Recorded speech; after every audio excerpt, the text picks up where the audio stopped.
Hello, everyone, and welcome to the Lord Gord Podcast. This is your host, Lord Gord. I'm giving you information that's factually correct and politically incorrect.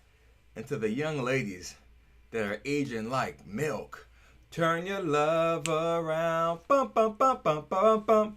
Don't you turn me down, ba-dum, ba-dum, ba-dum. I'm calling another audible this week.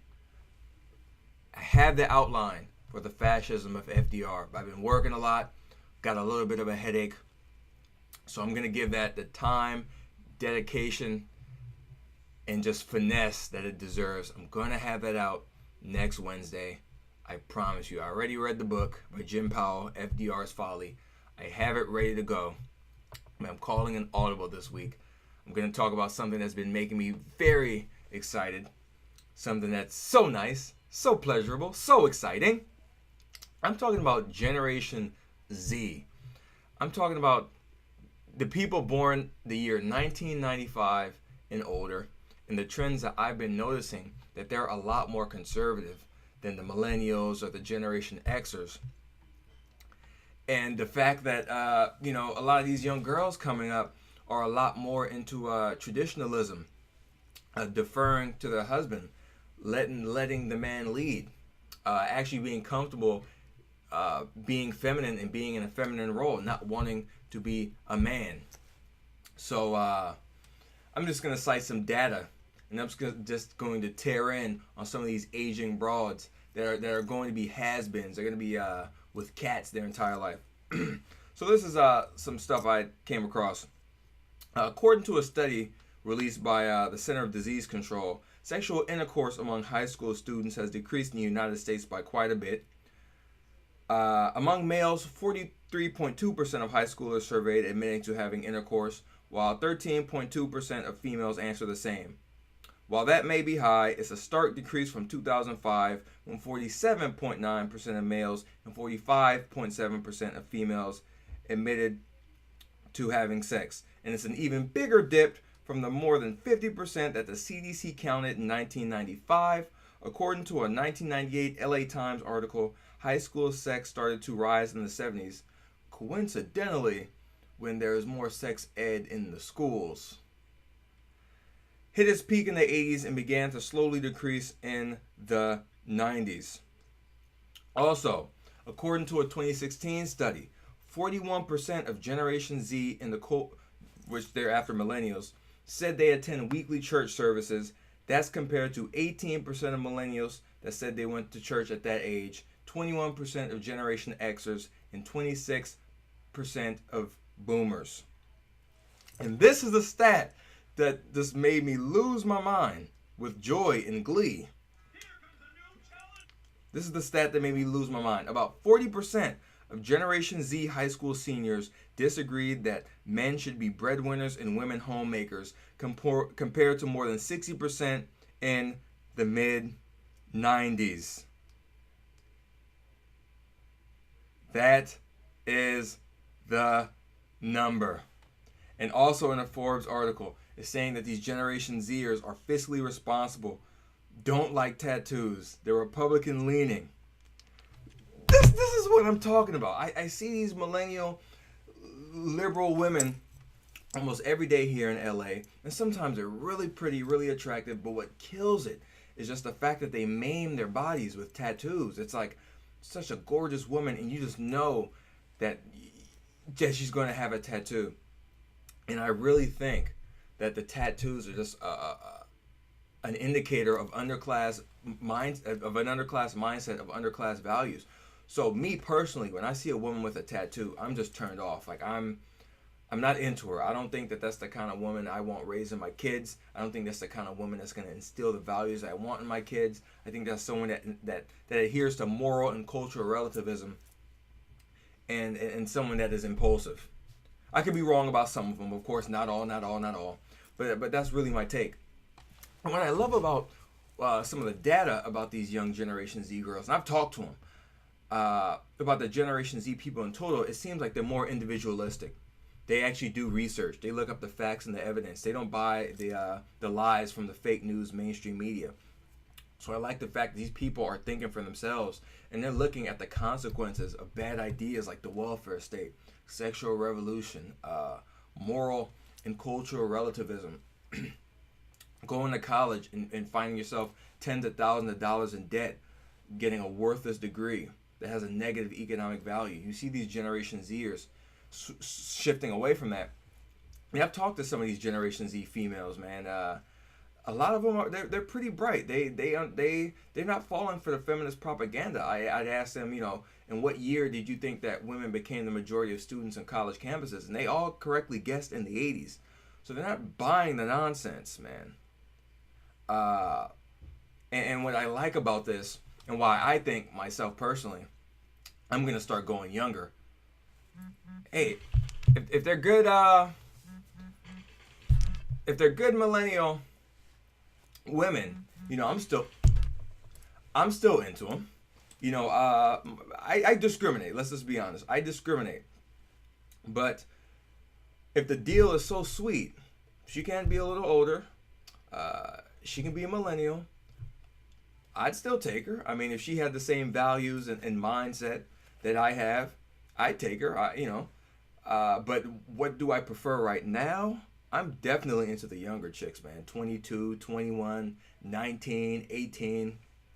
I'm really into them because they haven't been inculcated into the ideology of leftism, feminism, communism, resentment, anger.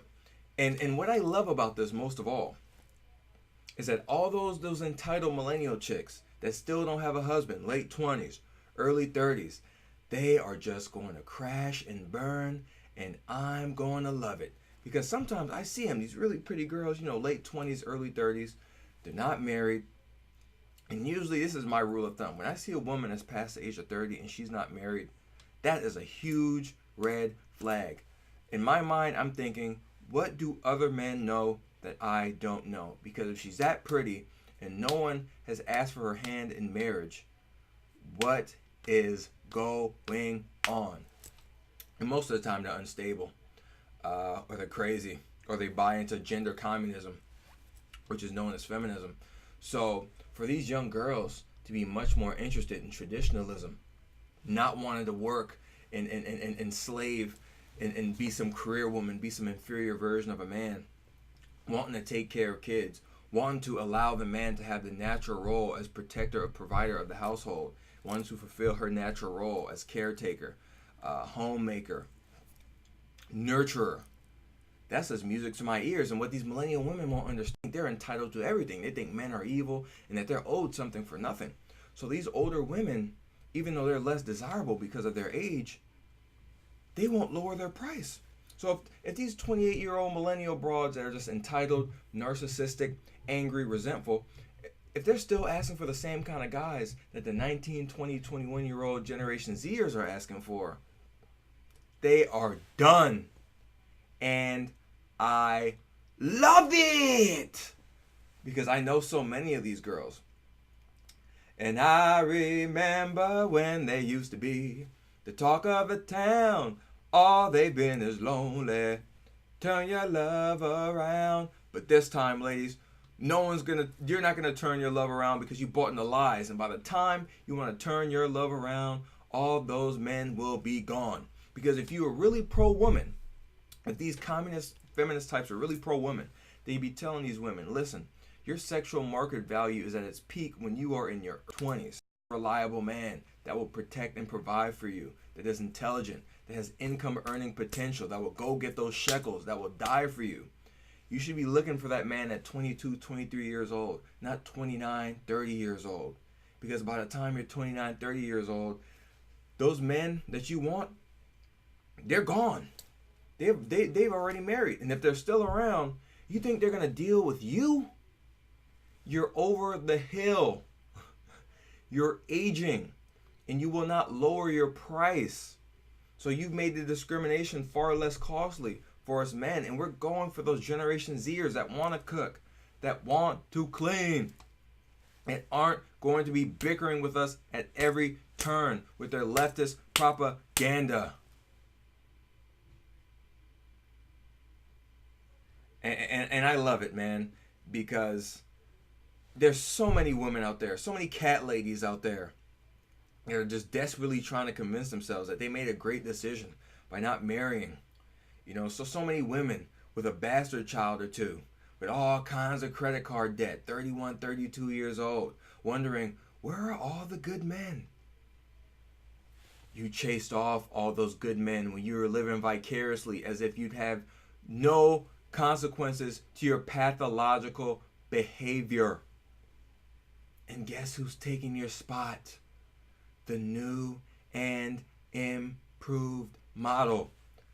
Players like myself are wising up. We're not going for you high maintenance broads anymore. We're not going for you leftist commie broads, which are tattoos in your bastards anymore. We're not going for these women that don't want to cook or clean anymore, because we have a whole new generation that's going to actually give us men the value that we want. We're willing to protect our women. We're really willing to provide for our women, to die for our women. But we're not going to protect, provide, and die for women that aren't going to cook for us, that aren't going to clean for us, that aren't going to give us lip all the time, that aren't going to take our last names, that are going to be against the principles and the morality that's the bedrock of the United States and Western civilization. You're through. You're old news, millennial women. Old news. So unless you shape your act up, you're done. And I hope that you enjoy the cats. Meow. That's the Lord Gord Podcast. I hope you enjoyed it. Subscribe on YouTube, subscribe on iTunes, leave a comment, leave a review, share it with your friends. Get the Lord Gord Funk album. This Isn't TV on iTunes, Google Play, Tidal, Amazon Music, Spotify, YouTube, whatever, what have you. Get it, share it, enjoy it, dance to it. Cool. If you're in LA, come to the Blues Jam at the Airliner in Lincoln Heights every Tuesday night from 9 p.m. to midnight. Free admission. It's only for people 21 years and over, so some of those lovely Generation Z women can't get in. The dollar tacos, and if you play an instrument or sing, it's open mic as well. So come out and come and have a good time. Next week, listeners, I should have the fascism of FDR.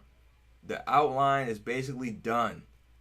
I just wanted to crank this bad boy out because I've just been very busy working, saving those shekels, trying to get me some of those Generation Z women that cook and clean and defer to my authority and let me be a damn man.